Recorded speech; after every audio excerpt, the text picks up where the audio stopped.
So ayan mga idol, good morning sa ating lahat. Welcome back to my channel. Mali tayong mamamana. Makalipas ng bagyong uwan. Salamat at kumalma na yung alon.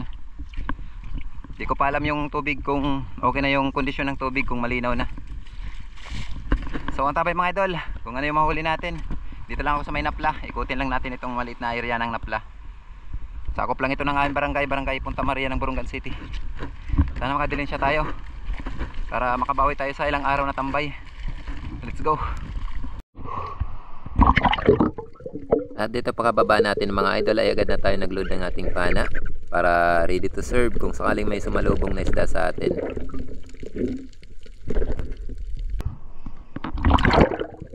At dito sa unang dive natin mga idol, nandito na tayo sa may mga biyak na bato o mga butas. May napansin ako sa unahan na grupo ng mga ilak kaya agad tayo dito nag-drop. Bali dadapa tayo dito sa batuan, baka sakali na lumapit sa atin yung grupo. At dito pakadapa ako mga idol ay nagumpisa nang lumapit yung mga ilak. Itong nauna sana yung target ko kaso biglang lumiko, kaya itong kasunod niya yung ating napana. Yun, salamat. Ito yung ating buhay naman, no? Isang ilak or danoy.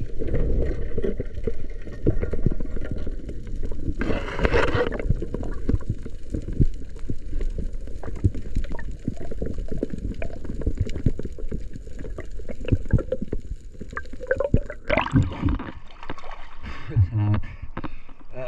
Ano tayo ng ilak o danay.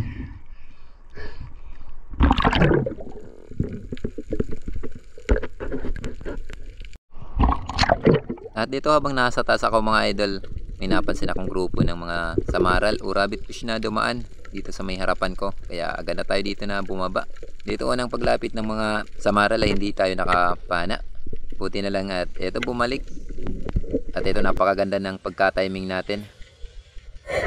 Yun, salamat. Na-double natin mga idol.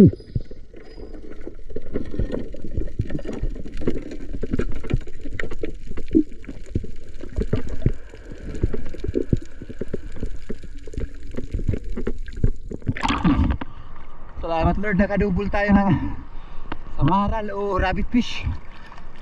Double natin ng dami.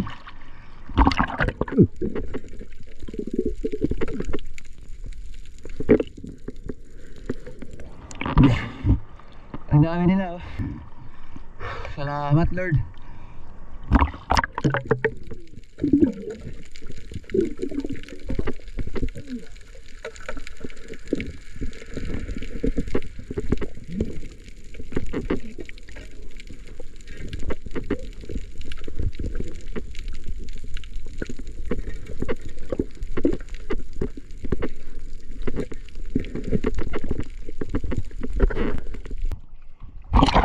At dito sa dive natin ito mga idol, halos paikot na tayo sa may Napla.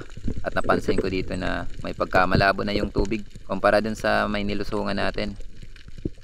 Eto, nagtry ako na silipin itong butas na ito.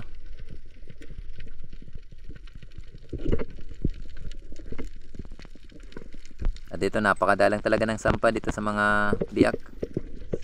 Hindi tayo makatiming ng mga malaking isda.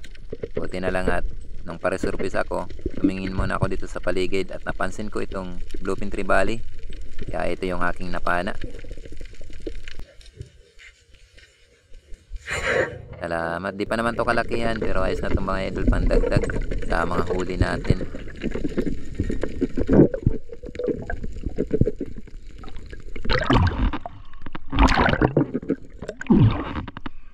Salamat. Kaya na ako bluefin trevally. Malabo dito yung tubig. Buti pa dun sa may nilusungan natin. Medyo malinaw pa dito, malabo na yung tubig. Habang pauwi ko tayo dito sa Napla. Ayan, thank you.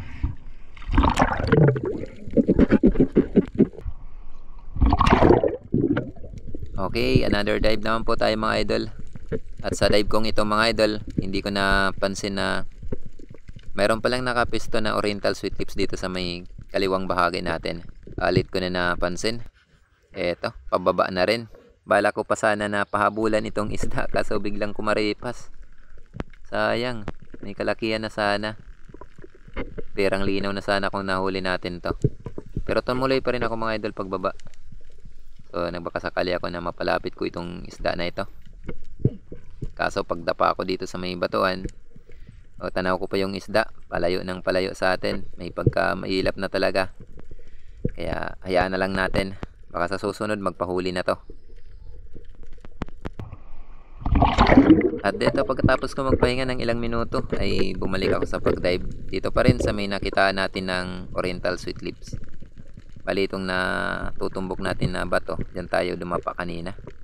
Talagang nanggigigil tayo dito sa Sweet Lips na isda. So nabakasakali talaga ako dito na bumalik yung Sweet Lips.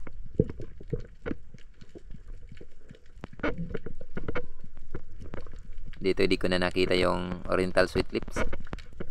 Talagang tuluyan ng lumayo. Bali yung napansin ko dito, Big Eye Emperor. Kaya ito na lang yung tinarget ko. Bali dalawa itong Big Eye Emperor. Yung isa maliit. Maliit pa itong nasa ano natin, harapan. Ito yung malapit. Bali yung target natin yung isa medyo mas malaki. Good size na to. So hintayin lang natin mga idol na lumapit at makulos natin yung gap. Medyo nag-aalangan yung isda, pero tsaga-tsaga lang mga idol. At eto, finally lumapit din. Eto, yun, salamat, napana din natin. Napatas pa yung ating patama. Buti at na-secure din natin ang isdang ito.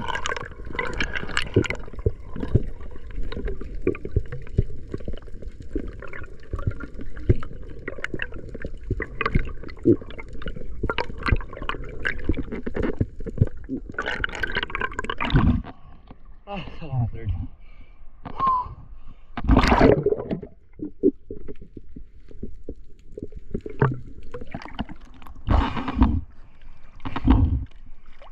Tayo ng Big Eye Emperor o bulagdatan kung tawagin sa amin.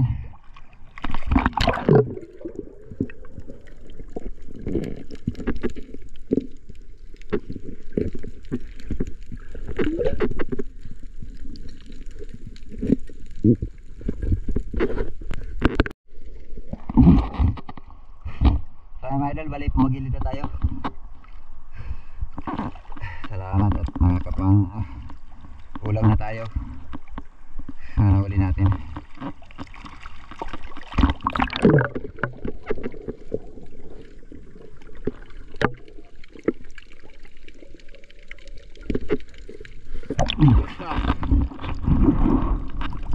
Na. Malabo na dito yung tubig. Lalo na dyan sa may malalim na parte, pero dito sa may mababaw yan.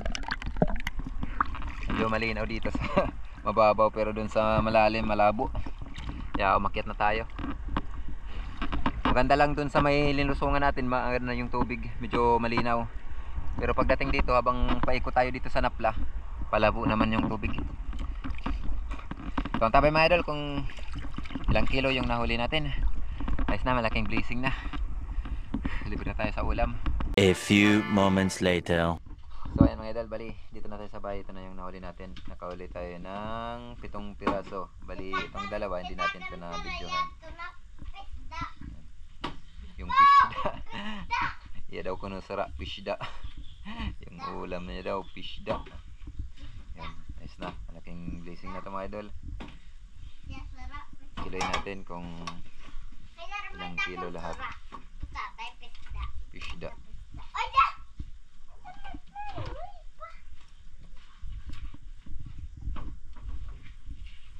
Pishda. Ayan. Yung ano natin, alanganin pa mag ano, 2 kilo kalahati, 2 kilos and 450 grams. Ayaw na hinga. Ayaw na hinga. Gawin na lang natin ano, 1 kilo and 250 grams. Giveaway na lang yung 100 grams. 200 per kilo, may 250 din tayo. Wala rin anak, ayaw hindi.